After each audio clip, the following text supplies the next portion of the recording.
Assassin's Creed Unity, believe it or not, is actually a very good Assassin's Creed game.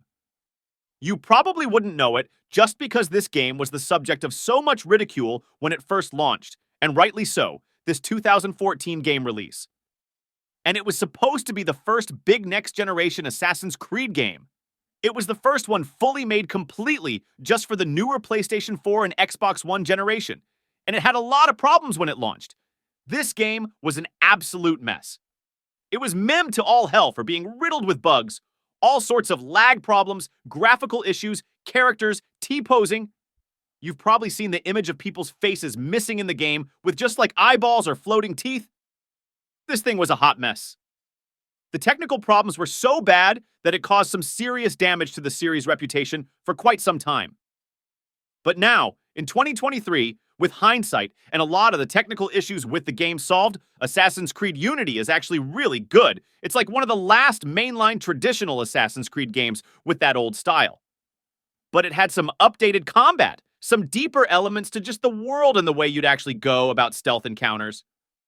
But also it had like the best parkour of the series. It was way more in-depth, and you could actually control your character, not only climbing up stuff, but carefully climbing down stuff, which was pretty revolutionary at the time. And speaking of revolutionary, the whole French Revolution setting is absolutely incredible. The France they built here is super detailed and filled with characters. When the frame rate isn't collapsing or the game itself collapsing on itself and actually running properly, you can run through the streets, push through crowds of people, and really see and embrace the detail and get kind of immersed in this world. Got a pretty decent Assassin's Creed story, it's got a pretty solid Assassin's Creed protagonist, and compelling love interest. And there was just a lot to this one, not to mention some pretty good DLC as well. Again, it's not perfect like no game is, and it's also not a perfect Assassin's Creed game, but it was pretty damn great. And it was held back by some really bad technical problems that happens to a lot of games nowadays. But back then, it caught us by surprise, and it was a bit more painful. We have Marvel Spider-Man, yes. Insomniac's great Spider-Man game from 2018 isn't absolutely perfect. It has an incredible story, some great Spider-Man gameplay where they nailed a little bit of stealth, a lot of combat, and web swinging. But one place where it really falters is the open world stuff. A lot of the side content is just repeated open world busy work. Granted, for a lot of people, it's easy to forgive it because you're just playing a Spider-Man, and playing a Spider-Man is fun and you don't care what you're doing. But some of that stuff really got old after a while. So while in many ways it has now probably raised the bar for Spider-Man games going forward, it is pretty much considered universally to be like the best one in a lot of ways. It failed to really innovate with open-world free roaming type stuff. A lot of it was monotonous and just kind of same old type of thing. And considering the game stopped at certain points and made you go out and do the open world busy work, that made it a bit more annoying because you couldn't totally ignore it. We have Cyberpunk 2077. When this game released in 2020, it was an absolute mess for a lot of players. You've probably heard about it by now. Chances are if you watch gaming videos, somebody told you about it.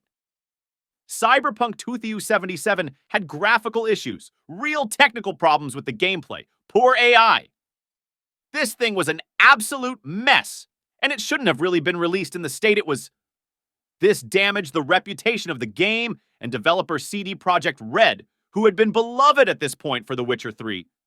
An incredible game. Now in 2023, Cyberpunk 2077 is great. They cleaned it up, they added more to the game, they put their money where their mouth is and fixed the damn thing, and it really is a great experience. But that launch really harmed things. Some people never want to go back to this game. Some people are still pissed at the developers. A lot of people got a refund and never looked back, and some people stuck with it and checked it out, and now it is much better. And that's a shame. The technical stuff, the stuff keeping Cyberpunk from being a true masterpiece, is a shame, because underneath it all, there's a really cool story there and a really cool city. That city is absolutely worth exploring, and the story and characters worth getting whisked away with. Well, this one might piss some people off, but Grand Theft Auto 5 does not have a perfect single-player campaign. We're going to come out and say it. Granted, every Grand Theft Auto adventure has its share of a couple of missions that suck or are frustrating, but Grand Theft Auto 5 just has a lot of weird, monotonous moments that we dread playing through when it comes to a replay. The 2013 game is great. People still love it. People still play it to this day for various reasons and replay the campaign. But for us, it's the one we revisit the least, just because of how much mundane and weird stuff is in the game. Like when you have to do yoga, the mission where you have to move the crates with a crane, the missions where you have to pick up cars with a tow truck. Now, through the bloated nose and out through those ankle loops, the game forces you to do some boring crap. And I know it's part of the story and there's a lot of dialogue and funny moments in it, but playing through that stuff is not very fun. Being a dock shipping worker is not something I want to do in a Grand Theft Auto game. If I wanted to do that, I would just pick up like Dock Worker Shipping Simulator on Steam, which is probably a game at this point. Those dull, boring missions get in the way of what is otherwise a great campaign with its zany characters, really cool moments, and fun missions like the heists and stuff. There's a lot there. The only other mark we'll say on Grand Theft Auto 5 is the fact that they never put out any like single-player story expansions or DLC or anything like that. We really would have loved to have seen the adventure continue in the single player with some cool content like GTA 4 had, but hey, still a cool game regardless.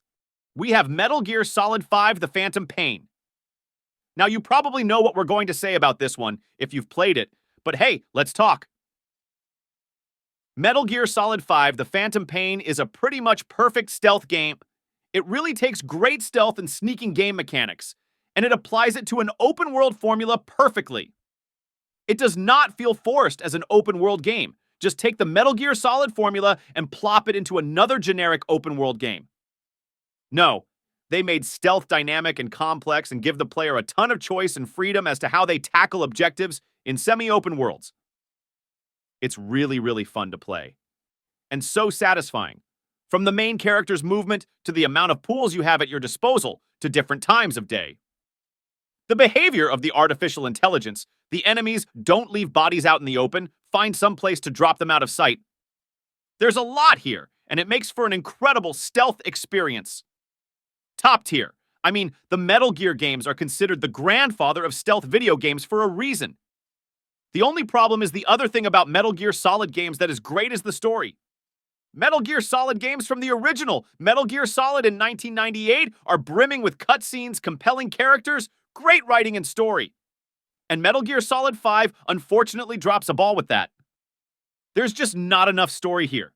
There's a lot of argument to be made about whether or not the story is technically finished, and there are some compelling arguments on both sides. But that aside, even with the story that's in here, there's just not enough of it.